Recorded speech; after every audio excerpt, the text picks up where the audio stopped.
നമസ്കാരം. നമ്മളിപ്പോൾ മഹാബലിപുരത്താണുള്ളത്. Short temple പോലെ തന്നെ മസ്റ്റ് വിസിറ്റ് ആയിട്ടുള്ള കുറച്ച് സ്ഥലങ്ങളാണ് ഞാൻ ഇന്ന് ഈ വീഡിയോയിൽ പരിചയപ്പെടുത്താൻ പോകുന്നത്. Welcome to Mahabalipuram.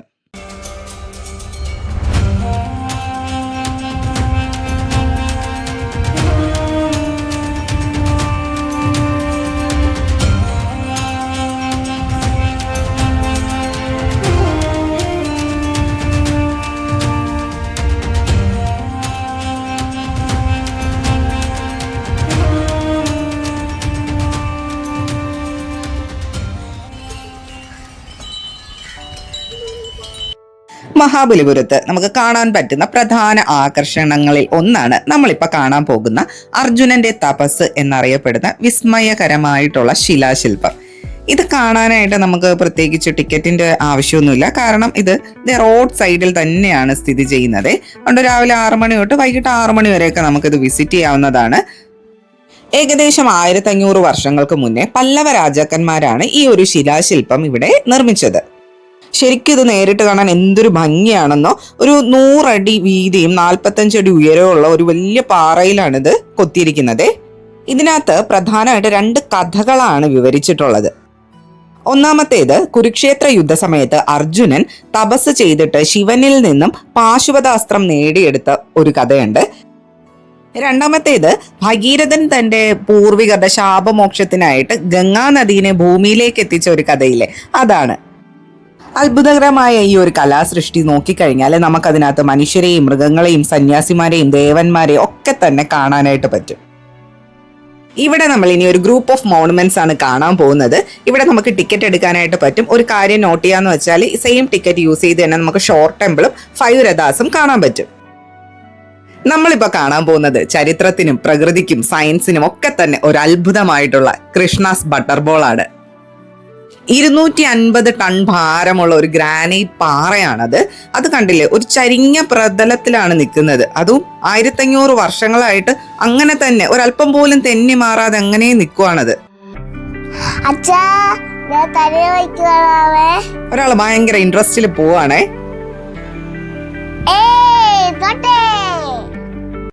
അവനുണ്ടായതിനേക്കാൾ എക്സൈറ്റ്മെന്റ് ആണ് ആക്ച്വലി അതിന്റെ മുകളിൽ എത്തിയപ്പോഴത്തേക്കും ഞങ്ങൾക്ക് തോന്നിയത്. അത് അത്രയ്ക്ക് വലിയൊരു പാറയാട്ടോ. അതെ, ആ തറയില് വളരെ കുറച്ച് ഭാഗം മാത്രമേ തറയിൽ തൊട്ടിട്ടുള്ളൂ. എങ്ങനെ ഈ സ്ലിപ്പറി ആയിട്ടുള്ള ഈ ഒരു ഇൻക്ലൈൻഡ് ആയിട്ടുള്ള സ്ഥലത്ത് ഇത്ര വർഷം അതിങ്ങനെ ഒരു അല്പം പോലും തെന്നി മാറാതെ നിൽക്കുന്നു എന്നുള്ളത് ശരിക്കും ഒരു അത്ഭുതം തന്നെയാണ് കേട്ടോ. പല്ലവ രാജാവായിരുന്ന നരസിംഹവർമ്മൻ ഉണ്ടല്ലോ, അദ്ദേഹം ഒരുപാട് രീതിയിൽ ഇതിനെ ഇവിടെ നിന്ന് മാറ്റാനായിട്ട് ശ്രമിച്ചിരുന്നു. പക്ഷെ അതൊന്നും നടന്നില്ല. അതുപോലെ 1908 ബ്രിട്ടീഷ് ഗവർണർ ഓഫ് മദ്രാസ് ആയിരുന്ന ആർതർ ഹാവ്ലോക്ക്, അദ്ദേഹം 7 ആനകളെ ഉപയോഗിച്ചിട്ട് ഇതിനെ ശക്തമായിട്ട് ഇവിടെ നിന്ന് മാറ്റാനായിട്ടുള്ള ശ്രമങ്ങളൊക്കെ നടത്തിയിരുന്നു. അതിന്റെ ഭാഗമായിട്ട് 1-2 ഭാഗങ്ങളൊക്കെ പൊട്ടി അടർത്തി മാറ്റാൻ പറ്റി എന്നുള്ളതല്ലാതെ ഇതിന്റെ പൊസിഷൻ ഇവിടെ നിന്ന് ഒരല്പം പോലും മാറ്റാനായിട്ട് ആർക്കും സാധിച്ചില്ല എന്നുള്ളതാണ്.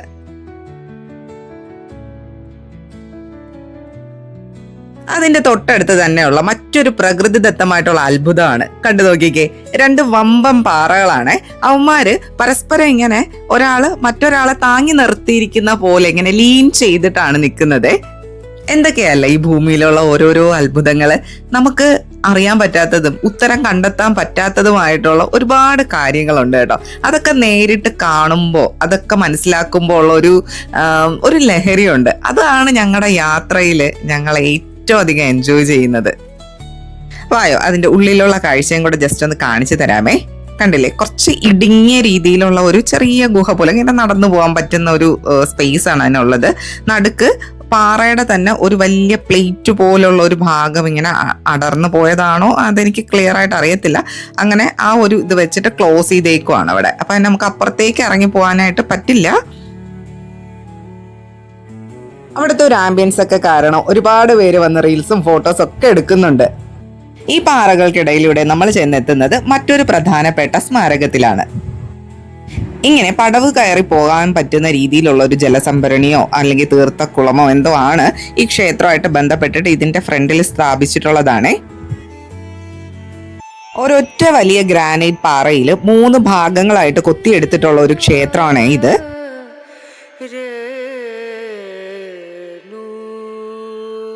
ഇതിൽ ആദ്യത്തേത് ബ്രഹ്മാവിനായിട്ട് സമർപ്പിച്ചിട്ടുള്ളതാണ്. 2 ദ്വാരപാലകരെയൊക്കെ നമുക്ക് അതിന്റെ ഫ്രണ്ടിലെ കവാടത്തിൽ കാണാനായിട്ട് പറ്റും. രണ്ടാമത്തേത് ശിവഭഗവാന് സമർപ്പിച്ചിട്ടുള്ളതാണ്. ശ്രീകോവില് പോലെ ചെയ്തിട്ട് അതിന്റെ ഉള്ളിൽ നല്ല ഭംഗിയുള്ള ഒരു ശിവലിംഗവും പ്രതിഷ്ഠിച്ചിട്ടുണ്ട്. ഒരു വലിയ പാറക്കല്ലിൽ നിന്ന് 3 ശ്രീകോവിലുകളുള്ള ഒരു ഗുഹാക്ഷേത്രം. നല്ല പൂർണ്ണതയോടും അതിന്റെ എല്ലാ ഭംഗിയോടും കൂടെയാണ് അത് ചെയ്തിരിക്കുന്നത്. ഇതാണ് മൂന്നാമത്തേത്, വിഷ്ണു ഭഗവാന് സമർപ്പിച്ചിട്ടുള്ള ശ്രീകോവിലാണ്. ദ്വാരപാലകർ ഇവിടെയും നമുക്ക് കാണാനായിട്ട് സാധിക്കും. ഇത് പുറത്തായിട്ട് വെച്ചിട്ടുള്ളത് ദുർഗാദേവിക്കുള്ള ഒരു ഉപപ്രതിഷ്ഠ പോലെയാണ്. ഈ ഒരു ട്രിപ്പിൾ സെൽഡ് റോക്ക് കട്ട് ടെമ്പിളിന്റെ ഡീറ്റെയിൽസ് ആണ് ഇവിടെ കൊടുത്തിട്ടുള്ളത്. അതിന്റെ ചരിത്രവും ഒക്കെ ഉൾപ്പെടുത്തിയിട്ടുള്ളതാണ്. മഹാബലിപുരം വരുമ്പോൾ ഇതൊന്നും കാണാതെ പോരുതേ. ഓക്കെ, നമ്മൾ തിരിച്ച് നടന്ന് അടുത്ത ഡെസ്റ്റിനേഷനിലേക്ക് പോവാണ്. ഇതിൻ്റെ ഇടയ്ക്ക് ഞാനൊരു കാര്യം പറഞ്ഞോട്ടെ. ഇങ്ങനത്തെ ഹിസ്റ്റോറിക്കൽ ആയിട്ടുള്ള സ്ഥലങ്ങളിൽ പോകുമ്പോൾ എൻ്റെ വീഡിയോസ് കുറച്ച് ഡീറ്റെയിൽഡ് ആയിട്ട് ഡിസ്ക്രിപ്റ്റീവ് ആയിട്ടാണ് ഞാൻ ചെയ്യുന്നത്. പർപ്പസ്ഫുള്ളി ആണ് അങ്ങനെ ചെയ്യുന്നത്. കാരണം അതിൻ്റെ ഒരു ഹിസ്റ്ററിയും അതിൻ്റെ ഒരു പ്രാധാന്യവും ഒക്കെ നിങ്ങൾക്ക് പറഞ്ഞ് മനസ്സിലാക്കി തന്നാൽ മാത്രമല്ലേ അടുത്ത് നിങ്ങൾ അവിടെ പോകുമ്പോഴത്തേക്ക് അത് പൂർണ്ണമായിട്ട് നിങ്ങൾക്കൊന്ന് ഉൾക്കൊള്ളാനായിട്ട് സാധിക്കുകയുള്ളൂ. അപ്പോൾ ഈ ഒരു രീതിയിൽ തന്നെ മുന്നോട്ട് പോയാൽ മതിയോ എന്ന് നിങ്ങളൊന്ന് കമൻറ്റ് ചെയ്തേക്കണേ. കല്ലിൻ്റെ ഇടയിൽ കൂടെ വളർന്നു വന്ന ഒരു മരമാണിത്, കണ്ടില്ലേ? അതിൻ്റെ ഷേപ്പ് തന്നെ വളരെ വ്യത്യസ്തമാണ്. നമ്മളും മനുഷ്യന്മാരും അങ്ങനെ ആയിരിക്കണം കേട്ടോ. എത്ര പ്രതികൂല സാഹചര്യം വന്നാലും പിടിച്ചു നിൽക്കണം. ഇത് കണ്ടില്ലേ? ഇതുപോലത്തെ പലതരം സാഹസികതകളും നേരിട്ട് കണ്ടുകൊണ്ടാണ് ഞങ്ങളുടെ യാത്രയും മുന്നോട്ട് പോകുന്നത്. ഇതാണ് ഗണേശരഥം. ഒറ്റക്കല്ലിൽ തീർത്തിട്ടുള്ള ഈ ഒരു ക്ഷേത്രം ഒരു രഥത്തിന്റെ മോഡലിലാണ് പണിതിട്ടുള്ളത്. ആദ്യകാലങ്ങളിൽ ഇവിടെ ശിവപ്രതിഷ്ഠയായിരുന്നു. പിന്നീട് ഒരു 1880കളിലാണ് ഇവിടെ ഗണപതിയുടെ പ്രതിഷ്ഠ നടത്തിയത്. സമീപത്തുള്ള മറ്റ് രഥങ്ങൾ വെച്ച് നോക്കിക്കഴിഞ്ഞാൽ ഇതാണ് ആദ്യമായിട്ട് നിർമ്മിച്ചതെന്നും പിന്നെ ഇതാണ് വളരെ കംപ്ലീറ്റ് ആയിട്ട് ചെയ്തിട്ടുള്ളതും. ഇവിടെ നിലവിലെ പൂജകളൊക്കെ നടക്കുന്ന ഒരു ക്ഷേത്രമാണ്. ഈ സിംഹങ്ങളൊക്കെ ഉണ്ടല്ലേ തൂണില്, അതൊരു പല്ലവ സ്റ്റൈൽ ഓഫ് ആർക്കിടെക്ചർ വിളിച്ചോതുന്ന രീതിയിലാണ് ചെയ്തിട്ടുള്ളത്. എല്ലായിടത്തും തന്നെ ഇതുപോലെ സൈൻ ബോർഡുകൾ സ്ഥാപിച്ചിട്ടുണ്ട്. പിന്നെ ഇവിടെ ഫുൾ നല്ല നീറ്റ് ആൻഡ് ക്ലീൻ ആയിട്ടാണ് അവർ മെയിൻറ്റെയിൻ ചെയ്യുന്നത്. ഇതാണ് അടുത്ത് നമ്മൾ കാണാൻ വന്നിട്ടുള്ള റോക്ക് കട്ട് വരാഹ മണ്ഡപം എന്ന് പറയുന്നത്. ഇവിടെ നമുക്ക് വളരെ പ്രത്യേകതയായിട്ടുള്ള കുറേ ശില്പങ്ങൾ കാണാനായിട്ട് പറ്റും. കയറി ചെല്ലുമ്പോൾ ആദ്യം നമ്മൾ കാണുന്നത് വിഷ്ണു ഭഗവാന്റെ 3ാമത്തെ അവതാരമായിട്ടുള്ള വരാഹ രൂപമാണ്. അദ്ദേഹം ഭൂമിദേവിനെ സമുദ്രത്തിൽ നിന്നും ഉയർത്തി തൻ്റെ പുറത്തിരുത്തി കരയിലേക്ക് എത്തിക്കുന്ന ഒരു ദൃശ്യമാണ് അവിടെ കാണിക്കുന്നത്. അടുത്തതെന്ന് വെച്ചാൽ വളരെ പ്രസിദ്ധമായിട്ടുള്ള ഗജേന്ദ്ര മോക്ഷം എന്ന് പറയുന്ന പുരാണ കഥയെ ആസ്പദമാക്കിയിട്ടുള്ളതാണ്. ശ്രീകോവിലിന്റെ ഉള്ളിൽ പ്രത്യേകിച്ച് പ്രതിഷ്ഠകളൊന്നും കാണാനായിട്ട് പറ്റിയില്ല. ഇത് മഹാവിഷ്ണുവിന്റെ വാമന അവതാരമാണ്. ലാസ്റ്റ് വന്നിട്ടുള്ളത് ദുർഗാദേവിയുടെ ഒരു സിംഹവാഹനത്തിൽ വരുന്ന കയ്യിൽ നിറച്ച ആയുധങ്ങളുമായിട്ട് അസുരനാശിനിയായിട്ട് ശക്തിശാലിയായിട്ട് ചിത്രീകരിച്ചിരിക്കുന്നതാണ്. വളരെ മനോഹരമായിട്ടുള്ള കാഴ്ചകളാണ് കേട്ടോ എല്ലാം തന്നെ. അടുത്ത് നമ്മൾ വീണ്ടും നടന്ന് അടുത്ത ഡെസ്റ്റിനേഷനിലേക്ക് പോവാണ്. കുറച്ച് നടക്കാനുണ്ട് കേട്ടോ. സോ നമ്മൾ വെള്ളവും കുടയോ സൺസ്ക്രീനോ അങ്ങനെയൊക്കെ ഉള്ള കാര്യങ്ങൾ നമ്മൾ കരുതുന്നത് നല്ലതാണ്. പിന്നെ അധികം വെയിലില്ലാത്ത സമയം നിങ്ങൾ ചൂസ് ചെയ്യുന്നതായിരിക്കും നല്ലതേ. ഇതാണ് രായഗോപുരം എന്ന് കൊളോക്കിയലി അറിയപ്പെടുന്ന രാജഗോപുരം. എല്ലാ മോണുമെന്റ്സിന്റെയും ഫ്രണ്ടിൽ ഇതുപോലത്തെ ഡിസ്ക്രിപ്ഷൻസ് കൊടുത്തിട്ടുള്ള വളരെ ഹെൽപ്ഫുൾ ആണ് നമുക്ക്. ക്ഷേത്രത്തിൻ്റെയൊക്കെ ഒരു പ്രവേശന കവാടത്ത് ഒരു ഗോപുരം ചെയ്യത്തില്ല. ആക്ച്വലി ആ ഒരു രീതിയിലാണ് ഇത് ചെയ്തിട്ടുള്ളത്. പക്ഷേ ഇത് കംപ്ലീറ്റ് ആയിട്ടില്ല. എന്നാൽ ചെയ്ത് അത്രയും നോക്കിയാലോ എന്ത് ബ്യൂട്ടിഫുൾ ആയിട്ടുള്ള ഒരു കൺസ്ട്രക്ഷൻ ആണിത്.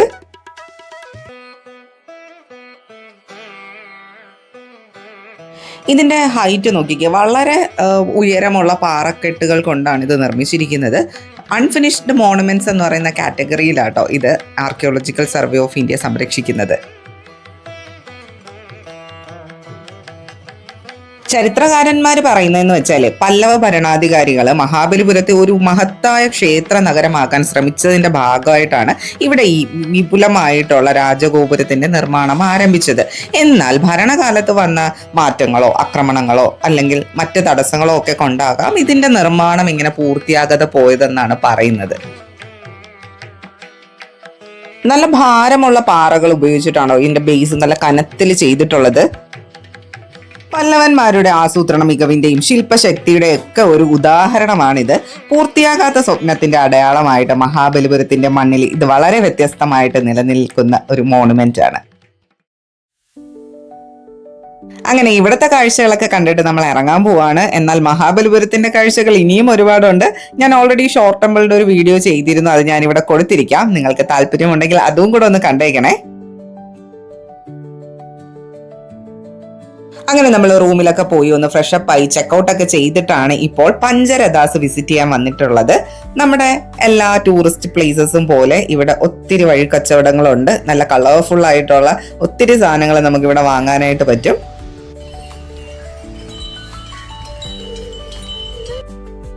ഇനി നമ്മൾ ഇവിടുത്തെ ടിക്കറ്റിന്റെ കാര്യം ഒന്ന് പറഞ്ഞുതരാം. നമ്മൾ ഓൾറെഡി നമ്മുടെ കയ്യിൽ ഇതിന്റെ ടിക്കറ്റ് ഉണ്ടല്ലോ. പിന്നെ ഇവിടെ ജിപേ ഒന്നും കാണത്തില്ല. സോ നമ്മൾ ഒന്നുകിൽ ക്യാഷ് ആയിട്ട് കൊണ്ടുവരിക, ഇല്ലാന്നുണ്ടെങ്കിൽ ഈ QR കോഡ് സ്കാൻ ചെയ്തിട്ട് ആർക്കിയോളജിക്കൽ സർവേ ഓഫ് ഇന്ത്യയുടെ വെബ്സൈറ്റിൽ നിന്ന് തന്നെ നമുക്ക് ടിക്കറ്റ് എടുക്കാവുന്നതാണ്.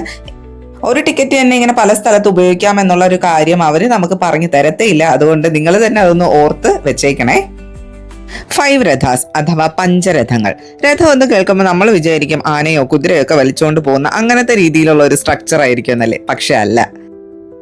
ചരിത്രകാരന്മാര് പറയുന്നതെന്ന് വെച്ചാൽ ഇത് ട്രയൽ ബേസിസിൽ നിർമ്മിച്ചിട്ടുള്ള ഒരു മോഡലാണെന്നാണ്. എന്ന് വെച്ചാൽ ദ്രവീഡിയൻ ശൈലിയിലുള്ള ക്ഷേത്രങ്ങൾ എങ്ങനെ നിർമ്മിക്കാമെന്ന് പരീക്ഷിച്ച് നിർമ്മിച്ച ഒരു മോഡലാണ്. ദ്രൗപദി രഥം, ധർമ്മരാജാരഥം, അർജുനരഥം, ഭീമരഥം, നകുല സഹദേവരഥം ഇവയാണ് പഞ്ചരഥങ്ങൾ. ഇതാണ് ദ്രൗപദി രഥം. വലുപ്പം കൊണ്ട് കമ്പാരിറ്റീവ്ലി ഏറ്റവും ചെറുതാണെങ്കിലും വളരെ മനോഹരമായിട്ടുള്ള ഒരു രഥമാണിത്. ദുർഗാദേവിയുടെ പ്രതിഷ്ഠയാണ് ഉള്ളിൽ വെച്ചിട്ടുള്ളത്. വളരെ ലളിതവും ഭംഗിയായിട്ടുള്ള ഒരു കുഞ്ഞരഥം. ഇതാണ് അർജുനരഥം. ഗർഭഗൃഹമൊക്കെ നമുക്ക് നന്നായിട്ട് കാണാൻ പറ്റും പുറത്ത് നിൽക്കുമ്പോൾ തന്നെ. ഇരട്ട സഹോദരന്മാരായ നകുല സഹദേവന്മാരുടെ പേരിലുള്ളതാണ് ഈ ഒരു രഥം. അടുത്ത് നമ്മൾ കാണാൻ പോകുന്നതാണ് ഭീമരഥം. വളരെ നീളം കൂടിയതും ഒരു ചതുരാകൃതിയിലുള്ള ഒരു രഥമാണിത്.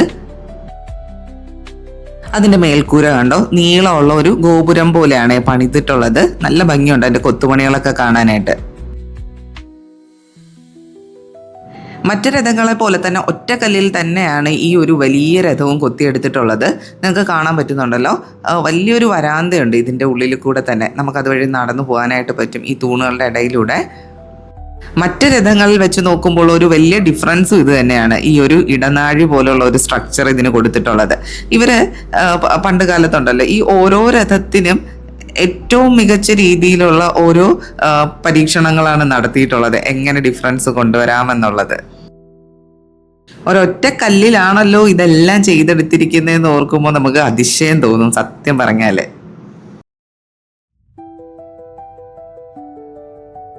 ഇതാണ് നമ്മൾ പരിചയപ്പെടാൻ പോകുന്ന 5ാമത്തെ രഥം, ധർമ്മരാജാരഥം. കൂട്ടത്തിലെ ഏറ്റവും വലുപ്പമുള്ളത് ഈ ഒരു രഥത്തിനാണ്. ഒരു ദ്രാവിഡ ക്ഷേത്ര ശൈലിയിൽ നിർമ്മിച്ചിട്ടുള്ള 3 നിലകളുള്ള ഒരു രഥമാണിത്. മേൽക്കൂര നോക്കിക്കഴിഞ്ഞാൽ ഒത്തിരി കൊത്തുപണികളൊക്കെ ഉണ്ട്. ചുറ്റുമതിലുകളിലാണെങ്കിൽ വിവിധ ദേവീ ദേവന്മാരുടെ ശില്പങ്ങളും ഒക്കെ ചെയ്തിട്ടുണ്ട്.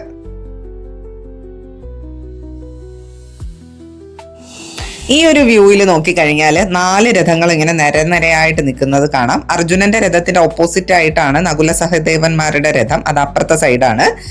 പിന്നെ ആനയുടെ ഒരു വലിയ ഒരു ശില്പം ചെയ്തു വെച്ചിട്ടുണ്ട്. നല്ല രസം കേട്ടോ. പിന്നെ ഒരു കാര്യം, നല്ല വെയിലാണ് കേട്ടോ. ഇതിന്റെ ചുറ്റും വേറെ മരങ്ങളൊന്നും ഇങ്ങനെ ഷെയ്ഡായിട്ട് നിൽക്കുന്നത് ഇല്ല. അപ്പൊ അതുകൊണ്ട് നമ്മൾ വരുന്ന സമയത്ത് കുറച്ച് വെയിൽ കുറഞ്ഞ സമയത്ത് വന്നു കഴിഞ്ഞാൽ കുറച്ചുകൂടെ നമുക്ക് സ്യൂട്ടബിൾ ആയിരിക്കും. നല്ല ചൂടാണ് കാരണം ഈ ഒരു പാറക്കല്ലൊക്കെ കൂടെ അല്ലേ, അതിന്റെ ഒരു ചൂടും കൂടെ നമുക്ക് ഇങ്ങനെ റേഡിയേറ്റ് ചെയ്ത് നമുക്ക് കൊള്ളും. പക്ഷെ ഇതൊരു മഹാ അത്ഭുതം തന്നെയാണ് കേട്ടോ. നൂറ്റാണ്ടുകളോളം ഇതെല്ലാം മണ്ണിനടിയിലായിരുന്നു. പിന്നീട് എക്സ്കവേഷൻസ് ഒക്കെ നടത്തിയിട്ടാണ് ഇതൊക്കെ മണ്ണിന്റെ വെളിയിൽ എടുക്കാനായിട്ട് സാധിച്ചത്. അപ്പൊ അതൊക്കെയാണ് കാലത്തിന്റെ ഒരു കളികളെന്ന് പറയുന്നത്. എന്നോ നിർമ്മിച്ചതാണ് ഇതൊക്കെ. ഇന്ന് നമുക്ക് കാണാനായിട്ട് പറ്റിയ ഒരു ഭാഗ്യം കിട്ടിയില്ലേ, അതൊക്കെയാണ്. ഓക്കെ, അപ്പൊ ഇന്നത്തെ വീഡിയോ നമ്മൾ ഇവിടെ വൈൻഡപ്പ് ചെയ്യാണ്. ഇവിടെ നിന്ന് നമ്മൾ നേരെ വേറൊരു സ്ഥലത്താണ് പോകുന്നത്. ഇതിൽ നിന്നൊക്കെ എൻറ്റയർലി ഡിഫറെന്റ് ആയിട്ടുള്ള ഒരു സ്ഥലത്തേക്കാണ്. അപ്പൊ ആ വിശേഷങ്ങളൊക്കെ ഞാൻ അടുത്ത വീഡിയോയിലേക്ക് പറയാം. വീഡിയോ ഇഷ്ടപ്പെട്ടിട്ടുണ്ടെങ്കിൽ ഉറപ്പായിട്ടും ലൈക്ക് ചെയ്യുക, അഭിപ്രായങ്ങൾ കമന്റ് ചെയ്യുക, സബ്സ്ക്രൈബ് ചെയ്യുക, സപ്പോർട്ട് ചെയ്യുക.